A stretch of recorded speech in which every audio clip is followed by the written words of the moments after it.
Pour Yves Rocher, ça a toujours été très important. La préservation du vivant, de la biodiversité, c'est quelque chose qui est dans les gènes de la marque Yves Rocher.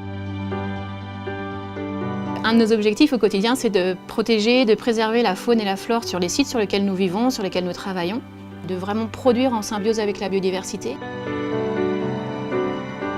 La biodiversité chez Yves Rocher, c'est une histoire qui dure depuis de très nombreuses années et nous travaillons avec des acteurs locaux, notamment la Ligue pour la protection des oiseaux. C'est un engagement commun. La LPO s'engage à suivre nos sites, à nous faire connaître la faune et la flore, à sensibiliser nos collaborateurs, à nous donner des pistes d'action. Yves Rocher, de son côté, s'engage à mettre en place des aménagements, de mettre des prairies, de faire des plantations. On travaille du coup ensemble quotidiennement pour que ce soit une démarche globale et durable.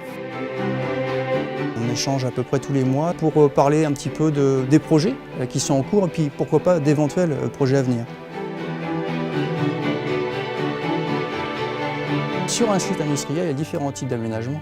C'est vrai que le premier qui vient à l'esprit, c'est l'installation de nichoirs, mais il y a d'autres aménagements concrets. La création de mares, lorsqu'il n'y en avait pas, ou la gestion, lorsqu'il y en avait une. Ça peut être aussi des plantations. Alors bien sûr, on va favoriser les essences locales. C'est très important, les espèces étant adaptées à ces essences-là.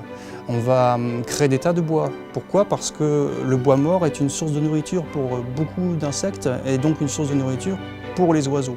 Ce partenariat, pour moi c'est un mot qui est important, le partenariat entre la LPO et Yves Rocher est unique en France.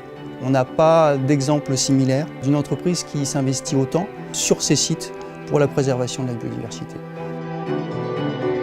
On a à peu près 250 ruches sur l'Agassiz.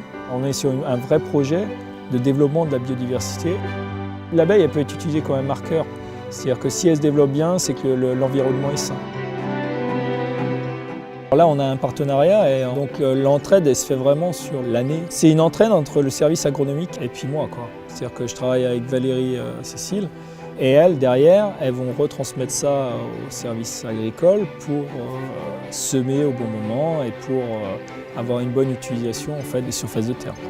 C'est intéressant pour moi en tant qu'apiculteur et c'est hyper intéressant pour la biodiversité. Moi, je suis responsable de toute la partie sensibilisation de nos salariés à l'environnement et donc à la biodiversité. C'est important de sensibiliser nos salariés dans le sens où on est tous acteurs. Chacun chez lui peut reproduire finalement ce que l'on fait nous à l'échelle du site. On peut effectivement mener des actions individuelles qui peuvent aussi favoriser cette biodiversité.